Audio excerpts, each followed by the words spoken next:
弟兄姊妹平安，今天是2026年的8月5号。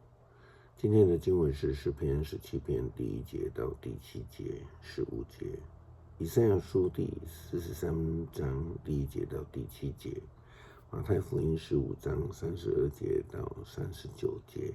今天要跟大家分享的主题是主的宝贝。我们说上帝爱人是无差别的，他爱犹太人，其实他也爱外邦人。更清楚的说，上帝喜爱每一个人，每一个人都是他的宝贝。或许有时候我们会遇到困境以及艰难，或许会让我们裹足不前，因为这样子就以为上帝是不公平的，是不爱我们的。但事实上，上帝的爱超越这世上的任何一种爱。以赛亚书13章第1节到第7节，先知对以色列人这样说道：雅各啊，创造你的上帝这样说，以色列啊，使你成形的上主这样宣布：不要怕，我要保护你，我指名呼唤你，你属于我，你临深渊，我和你在一起，你渡江河，河水不淹没你；你踏炭火，不被灼伤；你陷在火焰里，不受伤害。因为我是你的上主，你的上帝，我是以色列神圣的上帝，你的救主。我要拿埃及来赎回你的自由，我要让古时和巴西替你受苦。在我眼中，你多么宝贝！我爱你，我看重你，我宁愿牺牲其他国家来拯救你，牺牲别人来换你的生命。不要怕，因为我与你在一起。从遥远的东方、西方，我要领你的同胞返回故乡。我要命令北方让他们走，我要指示南方别扣留他们。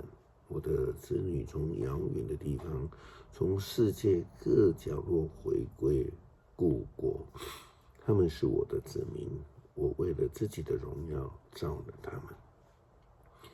这是先知以赛亚告诉受掳的以色列人上帝其实是爱他们的，他们对于上帝是多么的重要，上帝也看重他们，特别在他们面对困境的时候。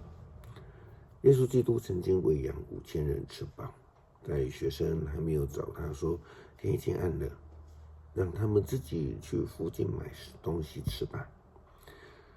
在这个之前，耶稣基督看见他们就已经怜悯他们了，并且喂养了5000人吃饱，最后呢还剩下12篓。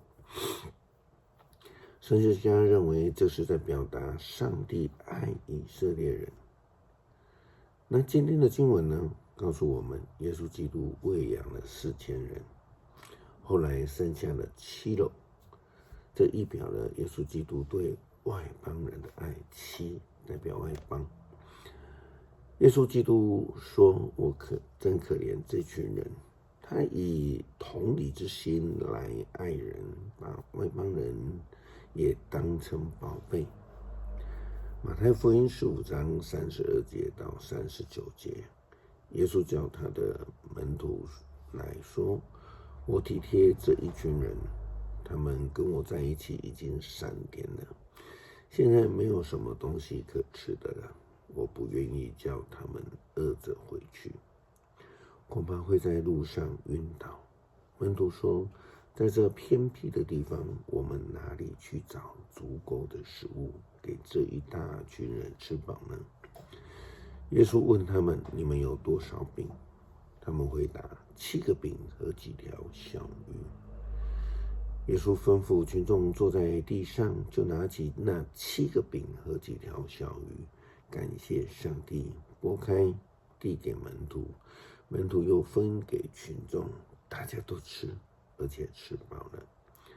门徒收拾剩余的碎屑，装满了7个篮子，吃饱的除了妇女和孩子，有4000人。于是耶稣解散群众，然后上船往马加丹地区去了。诗篇17篇第1节到第7节、15节，请弟兄姐妹自己来研读。上帝爱我，爱你也爱我，因为他看我们都是他的宝贝。求主帮助我们，也成为忠心的仆人，愿意去爱人，把所有的人都当成宝贝，因为这些人都是主的宝贝。祷告祈求，奉主耶稣基督圣名求，阿们。